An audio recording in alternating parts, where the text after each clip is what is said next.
They had to drive fucking 79 miles an hour. Hey, what's going on, guys? This is Brad with Despite Fitness. Today is May 14th. It's a squat day. It's a Thursday. So feeling pretty good about life in general. So definitely feel better than I did yesterday. So I'm hoping today will work out okay. If I recall, I think I'm going to be gunning for 4 to 5 sets of 415 for 12. And then Tim, what are you hitting today? I gotta look at the numbers. You gotta check his numbers and see what he's going for. But again, he's hitting 12s. He's basically in the same spot in the program as I am. So it'll be a challenging day, especially too, because it's warm here in Fort Campbell. Sun decided to come out, and summer decided to start peeking his face. So it's a tad uncomfortable here in the garage. We got the big fan going, so hopefully that'll cool us down. If not, plan B is we close the garage and open up the door and get the air conditioning inside from the house out here. Not the greatest plan, but it's, you know, you gotta do what you gotta do, right? I get yelled at a little bit for that. Fuck it. It's worth it. So yeah, that's it. I got a new, I'm trying a new pre-workout too. So I picked up Woke AF. I wonder what the AF stands for. So picked up that. I got the grape flavor. So today's my first day taking it. So I'm also gonna kind of keep my eye on how I feel in terms of energy and pump and all that other stuff. To be able to give you guys an idea how I feel about that. And I'll show you the bottle here later once I go grab it. But yeah, so new pre-workout. Gonna get into it today. Gonna start warming up, get after it. Hopefully it'll be a good day. I'm praying for no death. No death. Or no failure. Or no quitting. Because yesterday I was like, I'm out. Go TP. Alright, so yeah, so we're gonna get warmed up. Hope you guys stick around. And yeah, see what we got here today. Let's do this.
Alright, so we're taking a little mid-workout pause, and I had a topic that has been stewing in my brain for a while.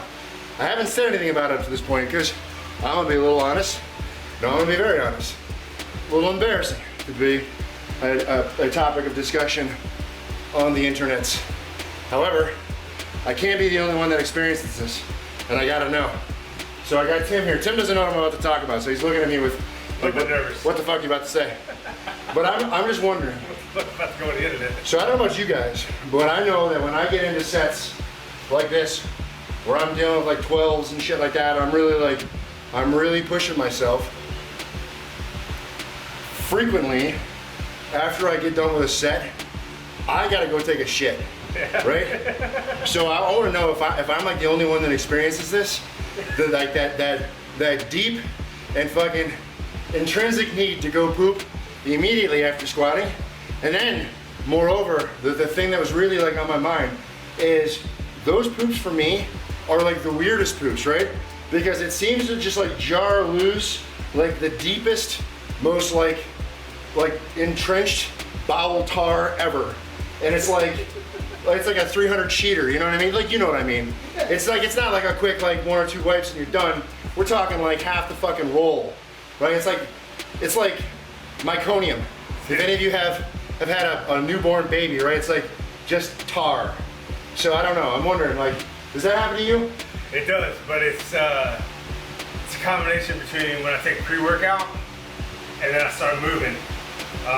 So what I usually try to do is I'll take, before I come train with you, I like to take my pre-work about 30 minutes earlier. Yeah. And then pinch one off before I walk across the street. Yeah. And that's how I try to fight it. Yeah. Now it's definitely happened to me back in my slightly younger days when I used to take pre-workout. I think it was great to run 5 miles. Yeah. And I would go out with my team and back in your like mid-30s. yeah, like 20 years ago. Sad old man. It used to be hot. What is it? But I get 1 mile in and I'm like, something broke loose, like it's coming and it's not. Yeah. And it's like you said, there's no easy wiping that either. Yeah, I know, man. It's like the preservatives that are on your food. Yeah, I know. Build up and then they're just like on opportune time. It's like the deepest bowel tar. And right now, toilet paper, hard to come by. Hard to come by. They're like, you're jumping in the shower, or you're ruining mama's towels, whatever ends up happening. I kind of wish I would have installed a bidet. Yeah, yeah. Come on now, that's not. Little butt spritz. There might be something there. So yeah, so that's my question, guys. I'm just wondering, do you guys, one, do you experience like the need to have to run to the bathroom after an intense set? And then 2, do you ever experience that deep bowel tar? I'm wondering. I can't be the only one. You're not. I can't be the only one. Help me out here. Let me know if you're with me on that deep bowel tar. We have to talk about that, not lingering like some creepy ex-boyfriend or girlfriend, whatever it is. All right. Yes, that's what we need right there. Some apple juice. Some blue juice. Some blue juice. All right, guys, that's it. That's the video. I hope that you enjoyed it. These training sessions, I think, are important because it's that foundational stuff that we talked about, right? Like laying that foundation of strength.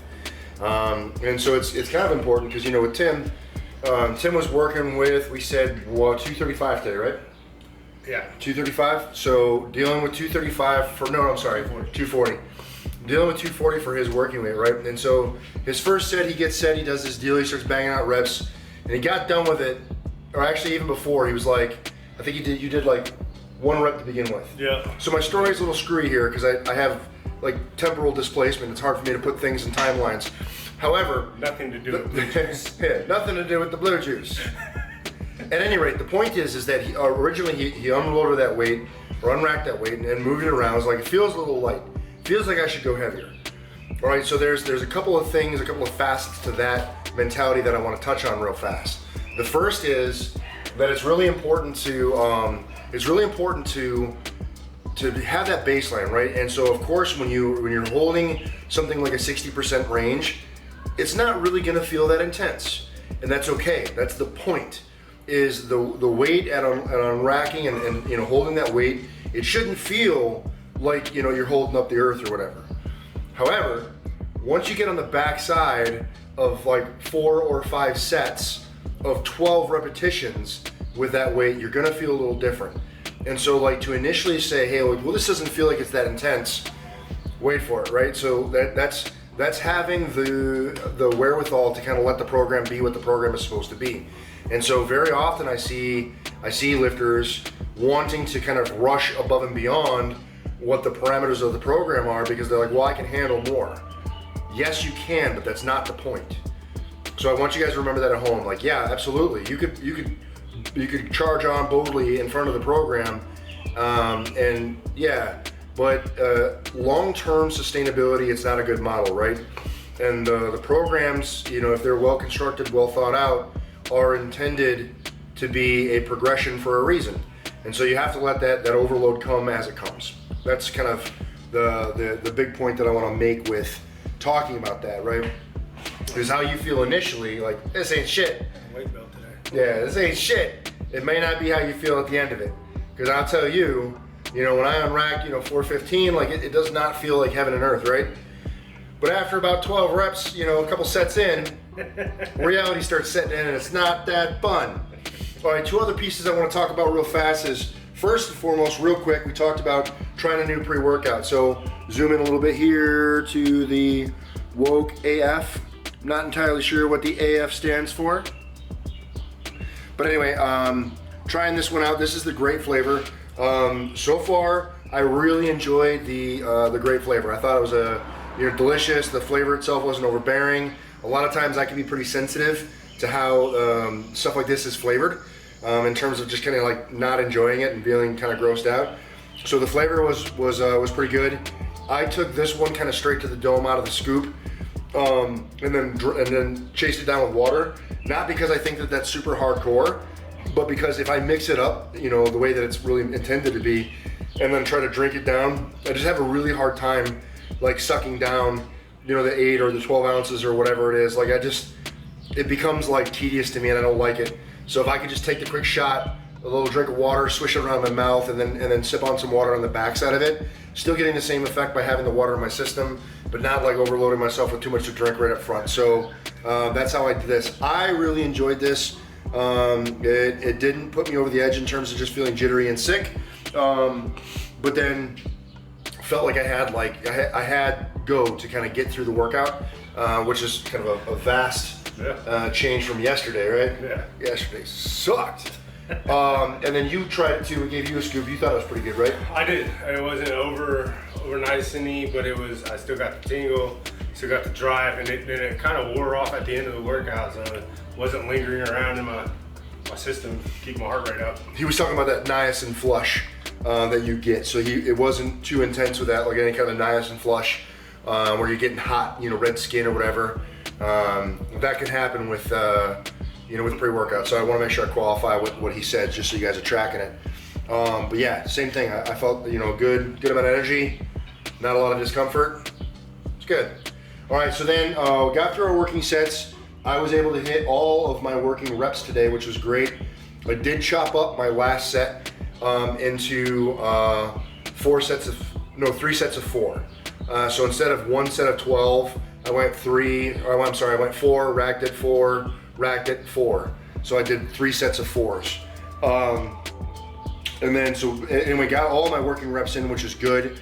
I would have preferred to do the last set as a contiguous 12, but I was just kind of feeling some tightness in the leg, and I didn't want to like push myself into muscular failure or deprive the muscle of oxygen and then have it react poorly.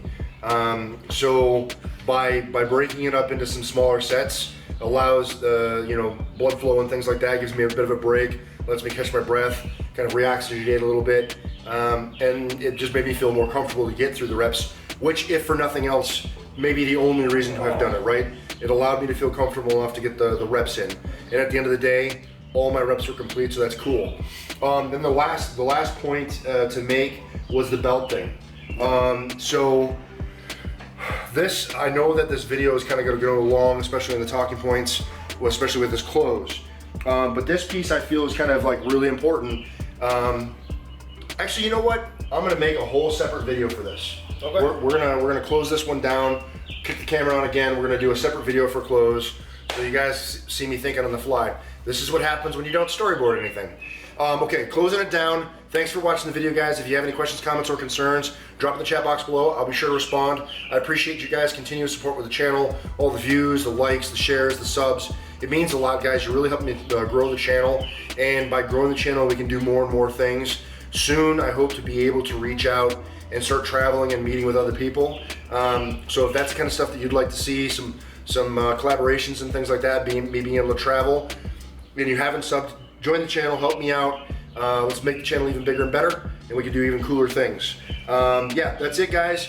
Remember, no matter what it is that you think you can't do, like get in and go through some tedious training, or even stick to the program when you feel like you can go above and beyond, especially if you have a thought out program, you know, maybe given to you by somebody else, or especially if you have a coach that you've gone through the money to hire, you got to stick to the program, right?